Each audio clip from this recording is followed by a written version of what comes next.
कभी आपका खजाना नहीं देखे, मेरे शंकर भगवान ने कभी आपकी दौलत नहीं देखी, मेरे शिव जी ने तो केवल इतना देखा कि तूने दिल से, मन से, एकाग्र चित्ता से। शिव ये भी नहीं देखे कि तुमने मंदिर में दिए कितने जलाए, शंकर भगवान ने ये भी नहीं देखा कि तूने अभिषेक कितना करा, शिव जी ने ये भी नहीं देखा कि तूने बेलपत्र कितना चढ़ाया। शंकर भगवान तो केवल इतना देखते हैं कि तूने अपनी जिंदगी में किसी गरीब का हाथ पकड़कर, किसी साधारण व्यक्ति का हाथ पकड़कर उसको उन्नति की सीढ़ी पर चढ़ाने का प्रयास किया कि नहीं करा। हम रह रहे हैं अपनी जिंदगी की मस्ती में, खूब भजन करो, खूब कीर्तन करो, खूब मंत्र जाप करो, खूब स्मरण करो, खूब भगवत भक्ति में डूबो, मना नहीं। पर दिया जलाने से ज्यादा फल मिलता है किसी के चेहरे पर प्रसन्नता लाकर छोड़ देने में। किसी के चेहरे पर स्माइल आ जाए तो उससे बढ़कर कोई फल नहीं हो सकता। हमारी शिव कथा भी यही कर रही। जब भागीरथ बाबा के पूर्वज तप कर कर कर हार गए, कोई साधन ही नहीं मिला,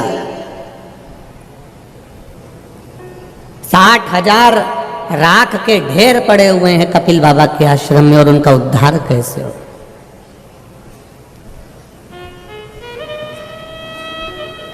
और उनके उद्धार का कोई साधन होना चाहिए। उनका उद्धार हो कैसे? कपिल बाबा के आश्रम में 60,000 राख के ढेर पड़े हुए हैं, 60,000, पर उनका उद्धार कैसे हो?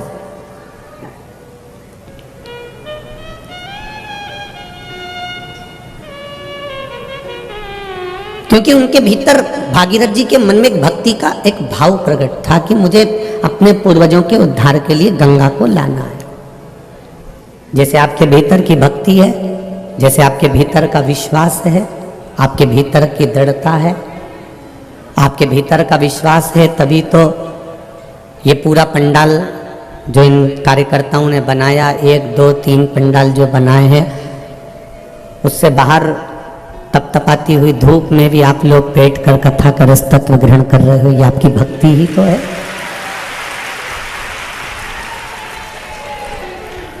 ये आपकी अविरल भक्ति है, ये आपका विश्वास है।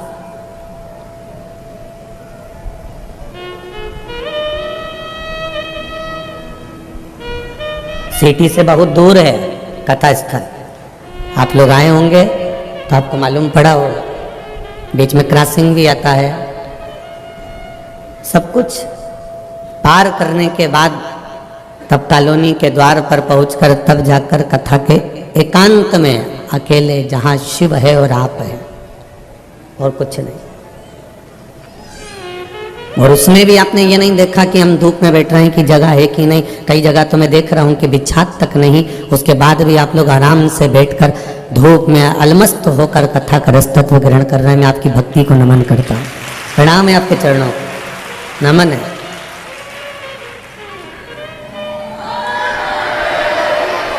और यही शिव भक्ति है, यही शंकर की अविरल भक्ति है। और इस शंकर भगवान की अविरल भक्ति को देखने के लिए कहीं जाने की जरूरत नहीं। उसके भक्त जो होते हैं वो आनंदित होते हैं, उसको कोई दिखावे से मतलब होता ही नहीं है।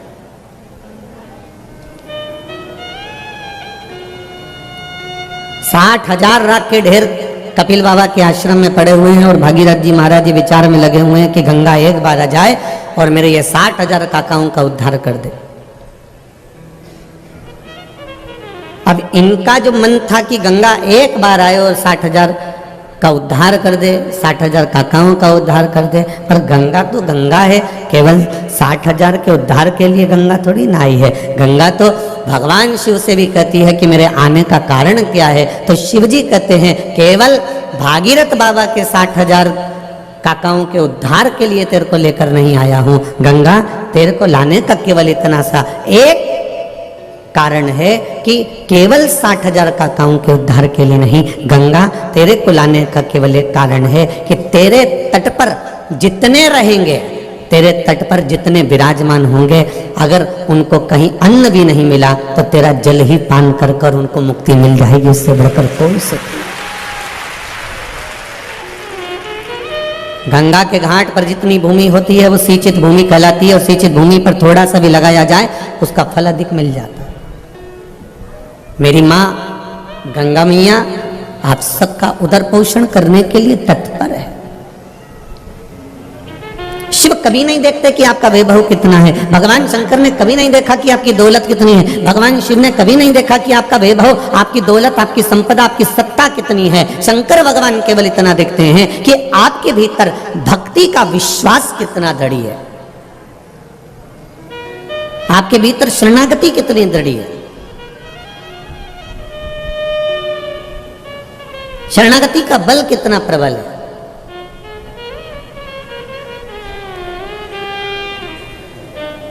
एक छोटी सी मछली पानी में रहती है, डूबती नहीं है। एक हाथी इतना बड़ा बड़ा बलवान पानी में गया और डूबा और मर गया। हाथी ने मछली से पूछा कि अरे मछली जी एक बात तो बता कि पानी तुझे डुबाता क्यों नहीं है और मैं पानी में गया तो डूबता क्यों हूं। बस तुझसे केवल इतना सा पूछना है, तू मुझे बता दे कारण क्या है। मछली तो पानी में डूबती नहीं है और मैं पानी में गया और मैं डूबने लगता हूं, उसका कारण क्या है। तो मछली ने कहा हाथी भाई कारण केवल इतना सा है कि मैं पानी से केवल इतना कहती हूँ कि पानी मैं तेरी शरण में हूँ, तो मेरी रक्षा करना। मैंने उसकी शरणागति ग्रहण कर ली, इसलिए पानी मुझे डूबने नहीं देता है। उसी तरह जो शंकर की शरणागति ग्रहण कर लेता है वह संसार सागर में कभी डूबता नहीं है। शिव की शरणागति ग्रहण करने वाला कभी संसार सागर में नहीं डूबे।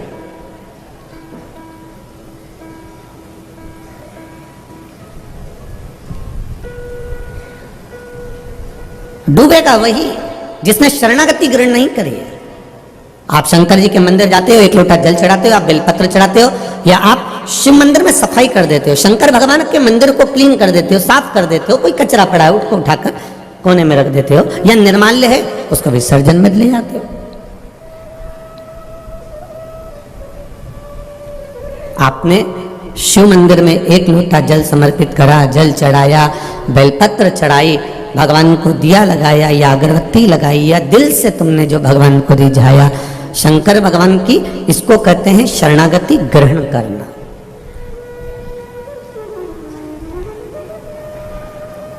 और शरणागति के भेद में भी दुनिया लोगों ने भेद कर दिया। ये कहते हैं हम राम वाले हैं, वो कहते हैं हम कृष्ण वाले हैं, कोई कहता है हम देवी वाले हैं, कोई कहता है हम ये वाले हैं, कोई कहता है हम शिव जी को नहीं मानते, कोई कहता है हम शंकर की शरणागति नहीं जानते। तो यहाँ शिव महापुराण की कथा में रामचरितमानस में तो तुलसीदास जी ने भी लिख दिया कि राम जी भी कहते हैं कि तुलसीदास बाबा भी कहते हैं कि राम जी को वही प्रिय है जो शिव को प्रिय है। भगवान शंकर की जो शरणागति का सुख पा रहा, आनंद पा रहा। मैंने तेरे ही भरोसे ओ बाबा तेरे ही भरोसे हवा बिच उड़ती जावांगी बाबा डोर हटो छठी में कटी जावांगी भोले में तेरे पद शंभो में तेरे पद हवा बिच उड़ती जावांगी बाबा डोर हथो छठी में कटी जावांगी। भगवान शिव की जिसने शरणागति ग्रहण कर, भगवान कृष्ण ने सत्यभामा जी को ज्ञान देते समय कहा सत्यभामा मुझे जो शिव के उपासक हैं, सत्यभामा जो मुझे शंकर की आराधना करने वाले हैं, सत्यभामा जो शिव की आराधना में दिन रात डूबे रहते हैं, भगवान कृष्ण सत्यभामा जी से कह रहे हैं वो मुझे अति प्रिय है। उनको मैं बहुत प्रेम करता हूं, उनको मैं बहुत स्नेह करता हूं।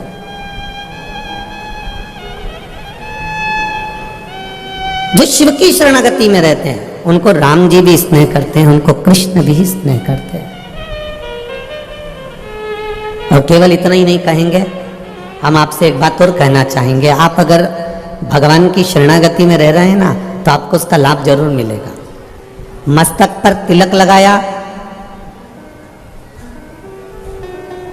मुख में राम नाम, कृष्ण नाम, शिव नाम यदि आपके है, भगवान का भजन यदि आपके साथ में है, आप प्रयास करना। ट्रेन में सफर कर कर देखना, रेल में सफर कर रहे हो और स्लीपर में बैठे हुए हो, बहुत भीड़ है आपके पास में, आप कहीं पर खड़े होकर ट्रेन में सफर कर रहे हो और भगवान का नाम लेना चालू कर दो, भजन करना चालू कर दो, थोड़ा कीर्तन चालू कर दो। धीरे धीरे जो सीट पर भी बैठे होंगे ना, वो धीरे से कह देंगे आ जाओ, थोड़ा सा बैठ जाओ। जरा विचार करिए, केवल कीर्तन का बल इतना प्रबल है, भजन का बल इतना प्रबल है, भक्ति का बल इतना प्रबल है कि दरवाजा भी खोल दिया जाता है कि आओ थोड़ा सा बैठ जाओ, थोड़ा कीर्तन करेंगे, थोड़ा बैठिए। अब जरा विचार करो, थोड़ा सा भजन किया और ट्रेन की सीट पर जगह मिल गई, तो थोड़ा सा भजन कर कर बैकुंठ की सीट पे जगह नहीं मिल सकती है। थोड़ा सा ही तो करना है।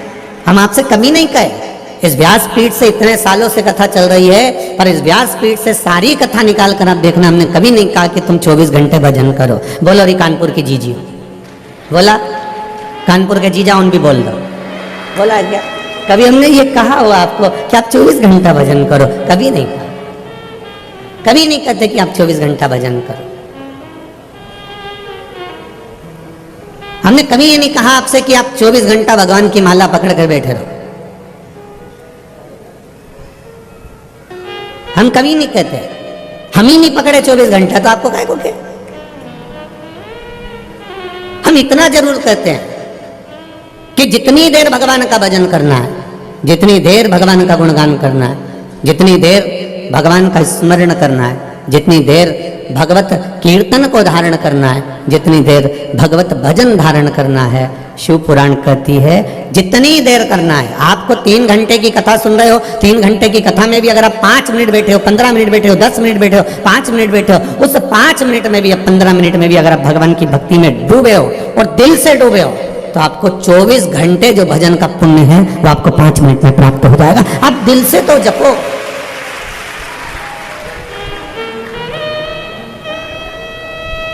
दिल से जपा ही नहीं।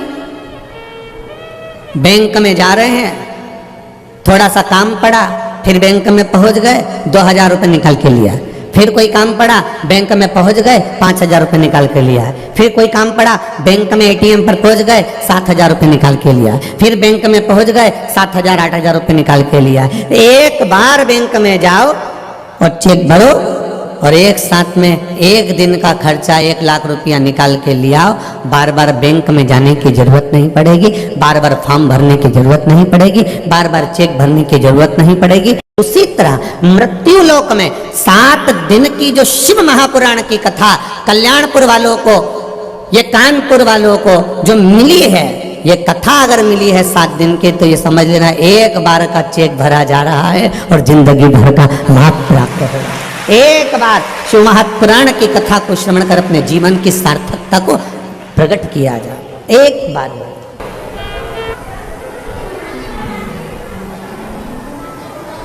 इस संपूर्ण सागर में, संसार सागर में फिर भटकना नहीं होगा। आप शंकर भगवान की शरणागति को ग्रहण कर कर आप भगवान शंकर के मंदिर जा रहे हो, सारी समस्या का हल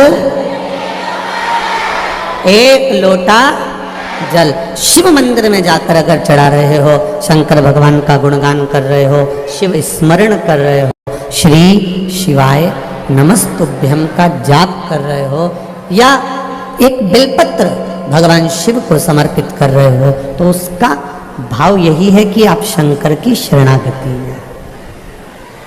और फिर निवेदन करूंगा, इस कानपुर कल्याणपुर की पावन धरा में जितने लोग कथा सुन रहे हैं, जितने आस्था चैनल पर कथा सुन रहे हैं, जितने फेसबुक यूट्यूब पर कथा सुन रहे हैं, आप सबसे निवेदन है, आप मंदिर भी नहीं जा सकते, जल भी नहीं चढ़ा सकते, तो मंदिर के सामने से भी निकल कर जाओ तो शिव का स्मरण कर कर जाना, बाबा आपको संभाल लेगा, ये निश्चित है।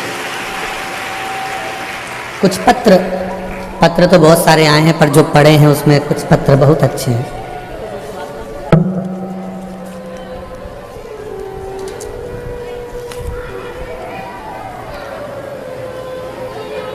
प्रीति शर्मा,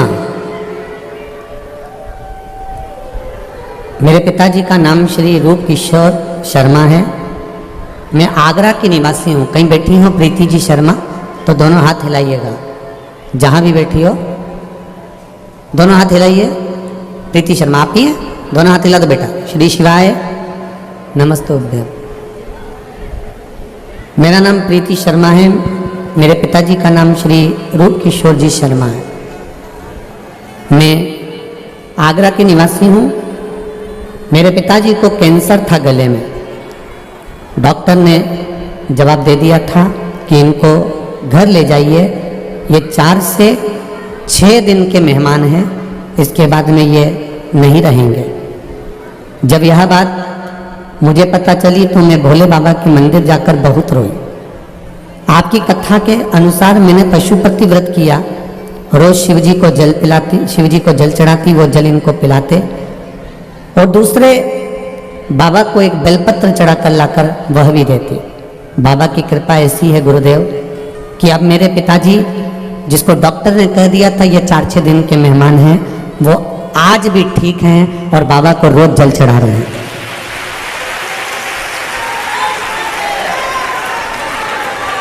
मेरा नाम प्रीति शर्मा है, मेरे पिताजी का नाम श्री रूप किशोर शर्मा है, मेरा ये मोबाइल नंबर है। बाबा शंकर की कृपा क्या होती है ये मैंने अपनी ज़िंदगी में पहली बार देखा। मैं भी पढ़ी लिखी हूँ, मैं विश्वास नहीं करती थी, पर बाबा पर विश्वास करने का फल मेरे पिताजी आज तक जीवित बैठे हैं, ये शिव कृपा। बैठो बेटा प्रीति, बैठ जाइए। श्री शिवाय नमस्ते। एक पत्र और बड़ा सुंदर भेजा है किसी ने,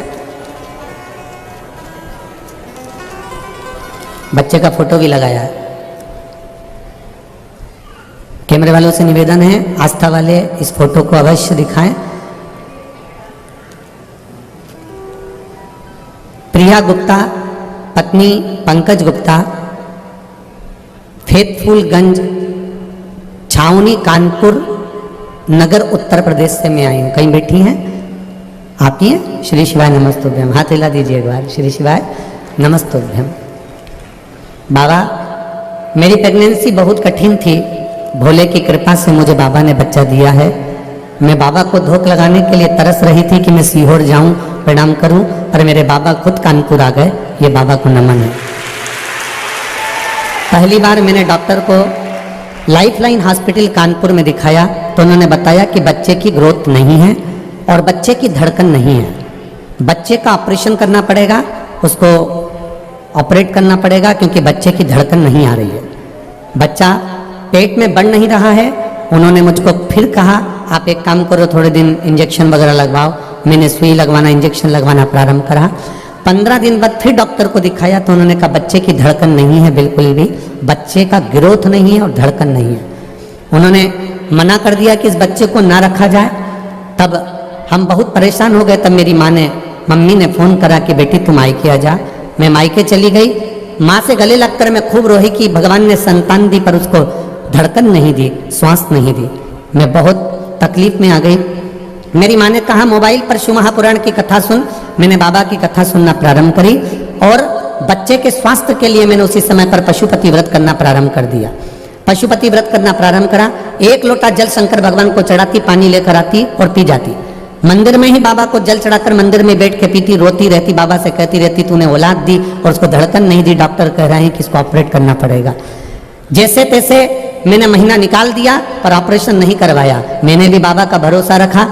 तब मैंने 8वें महीने में जनवरी में फिर वापस पशुपति व्रत करना प्रारंभ करा और बाबा की कृपा से मुझे संतान हुई, बेटा हुआ, 4 किलोग्राम का हुआ, स्वस्थ है, धड़कन भी पूरी है और स्वस्थ पूरा है। उसको लेकर मैं आई हूँ इस भूमि को नमन करने आई हूँ। आप कहते हो कि शंकर की कथा जिस भूमि पर होती है उस भूमि पर 7 दिन तक शिव का निवास होता है, तो मेरे बच्चे को मैं इस भूमि को धोख लगाने लाई हूँ। मेरा बच्चा साथ में है। लायो बेटा, ऊपर कर दो एक बार। श्री शिवाय। क्या नाम रखा है इसका? बाबू, आपने इसमें, बाबा ने मेरी इच्छा पूरी करी, मेरे घर में बेटा हुआ। आज बेटा मेरा 9 महीने का हो गया है और बाबा की कृपा से हुआ है। शिव कृपा आप पर इसी बनी रहे। बैठो बाबू। श्री शिवाय। नमस्ते। तेरी कृपा बिना ना हिले लेते हैं श्वास, तेरी कृपा से बखान क्या करूं मैं राखों के ढेर का, चपटी भभूत में खजाना कुबेर का। हम ये तो नहीं जानते कि मेरा भोला क्या देगा, पर इतना विश्वास जरूर है कि कानपुर की इस कल्याणपुर की धरा पर अगर कथा हो रही है और आप दिल लगाकर अगर 3 घंटे की यह कथा सुन रहे हो तो 3 महीने में मेरा बाबा क्या देगा आगे के पत्र में आपका प्राप्त जरूर होगा। ये निश्चित है। वो कभी नहीं सोचता कि धन कितना, दौलत कितना, संपदा कितनी।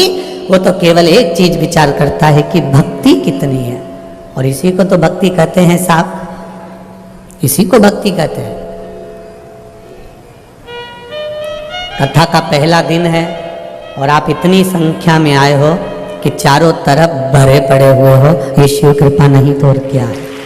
यही शिव कृपा है, यही उसकी उदारता है, यही करुणा है। उसकी करुणा बिना नहीं हो सकता कुछ।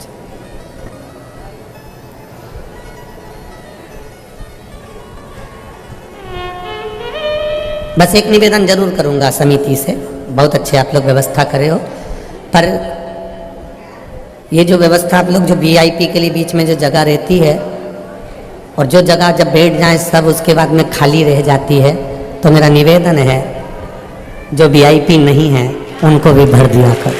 बस इतना सा निवेदन, और कुछ नहीं। ये जो जगह खाली रह गई, बेचारे अब कोई लोग खड़े हुए हैं, माताएं धूप में अपने बच्चों को तोक तोक के खड़ी हुई है, कई लोग बाउंड्री के बाहर खड़े हुए हैं। तो निवेदन करूंगा जो रह जाए आपके वीआईपी बैठ जाए, मना नहीं है। उसके बाद जो जगह बच जाए खाली, उसमें जो माताएं अपने बच्चों को, छोटे छोटे बच्चों को लेकर धूप में खड़ी हुई, उनको आराम से बैठने की व्यवस्था आप लोग कर दें। यही निवेदन है। दिल से सुनो। 7 दिन की कथा है। प्रशासन बहुत सुंदर व्यवस्था संभाला हुआ है।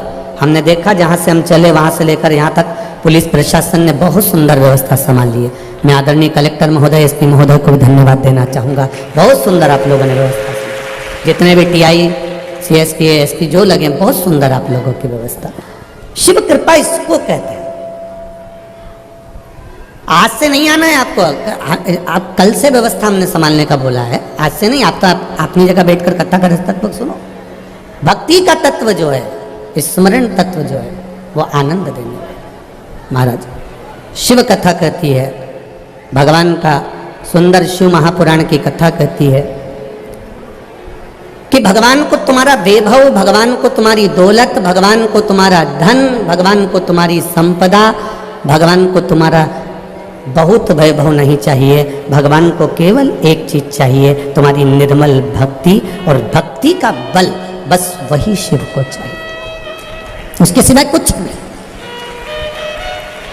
भक्ति को जागृत करना पड़ेगा, और जब तक भक्ति जागृत नहीं होगी, जब तक भक्ति का बल नहीं बढ़ेगा, तब तक सुख प्राप्त नहीं होगा। आप लोग आए जरूर हो कथा में, और मेरा विश्वास कहता है इतनी दूर 100 रुपये 50 रुपये ऑटो में खर्च करने के बाद आप यहाँ पहुँचे होगे, 100 रुपये 50 रुपये खर्च कर कर वापस घर जाओगे। जरा विचार करना, अगर 50 रुपये खर्च कर कर तुम यहाँ तक पहुँचे हो, 50 रुपये खर्च कर कर तुम यहाँ बैठे हो, तो कहीं ना कहीं मेरे भोलेनाथ की कृपा होगी, तभी तो बाबा ने तुमको खींच कर यहाँ बुलाया। एक पत्र आया है, एक पत्र देखिए। उस पत्र में एक किसी माँ ने लिखा है, निधि भारद्वाज, जिला अलीगढ़ से आई हैं। निधि भरद्वाज आप ही हैं? हाथ हिला दो बेटा। श्री शिवाय नमस्तुभ्यम। मेरा नाम निधि भरद्वाज है, जिला अलीगढ़ से आई हूँ। मेरा मोबाइल नंबर ये है। महाराज जी, एक लोटा जल की महिमा क्या होती है मुझसे पूछे। 2021 में हम बहुत दुखी थे महाराज जी, हम पर बहुत कर्जा था। 10 लाख से 15 लाख तक का कर्जा हमारे ऊपर हो गया था। चारों तरफ अंधेरा लग रहा था। 1-2 बार प्रयास भी करा कि ये सब शरीर रखने से कोई मतलब नहीं, अब तो मरना ही श्रेष्ठ है। पर आपकी कथा ने मुझे जीने की राह दिखा दी। मोबाइल चलाकर बैठी थी और अचानक आपकी कथा मेरे हाथ में आ गई। आपका बटकेश्वर वाला उपाय हमने करना प्रारंभ करा। 3 सोमवार किया है बाबा जी। बाबा की कृपा ऐसी हुई, लोगों से कहते थे कि कहीं ना कहीं से 1 या 2 लाख का लोन हो जाए तो हमारा थोड़ा थोड़ा कर्जा पट जाए, पर कर्जा नहीं पटा। बोले कि ऐसी कृपा हुई गुरुदेव, जो हमारा 10 लाख से 15 लाख का कर्जा था, मेरे बेटे ने बाबा की कृपा से मेहनत कर कर वो कर्जे को पटा दिया और बाबा की कृपा से आज मेरा बेटा दूसरे को लोन देने लगा। ये शिव है। पत्र में लिखा है निधि जी आपने, अब तो बेटा मेरा दूसरे को लोन दे देता है। ऐसी कृपा मेरे बाबा भोलेनाथ ने कुबेर भंडारी ने कर दी। ये शिव है। ये पत्र में यह लिख दिया इन्होंने कि अब मेरा बेटा ही लोगों को लोन दे देता है। यह शिव की कृपा से हुआ है, शंकर की कृपा से हुआ। गुरुदेव, 20 साल से सर्वाइकल का प्रॉब्लम था, खूब इलाज करवाया, खूब डॉक्टर को दिखाया, तब भी मुझे आराम नहीं लगा। तब बेलपत्री और रुद्राक्ष के जल का प्रयोग करना प्रारंभ करा। मैं 3 ओर आई। जय हो मां, धन्य। 3 बार सियोरो आई, 1 बार रुद्राक्ष मिला। उस रुद्राक्ष को गलाती, पानी शिव जी को चढ़ाती और पीना प्रारंभ करा। उसे पीती और सबको पिलाती। बाबा की कृपा से अब मेरा सर्वाइकल का दर्द ठीक है, मैं डिप्रेशन से बाहर हूँ। बाबा ने मेरा हाथ पकड़ लिया है, मैं बाबा को धोख लगाने आई। बैठो बैठी। श्री शिवाय नमस्तुभ्यम। ये शिव कृपा, शंकर की उदारता, ये शिव करुणा है। अब सुनो दिल से। जितने लोग आस्था पर कथा सुन रहे हैं, जितने फेसबुक यूट्यूब पर सुन रहे हैं और जितने इस पावन प्रागण्य में कथा सुन रहे हैं, आप दिल से सुनो, हृदय से। ये भी मत देखो कि कहां बैठे हो, बस जहां मौका मिल जाए, जहां जगह मिल जाए। एक काशी के एक भक्त की कथा आती है जिसका नाम भोला था। माता पिता थे, आंखों से अंधा बेटा ने जन्म ले लिया था। अब आंख से अंधा बेटा घर में जन्म ले लिया, एक ही लड़का, और वो भी आंख से अंधा। माँ भी रोती थी और पिता भी रोते थे कि बेटा ने भी जन्म लिया तो आंख से अंधा है। नहीं है इसके, अंधा ही है। बेटे को जैसे तैसे माता पिता ने पाल पोस कर बड़ा करा।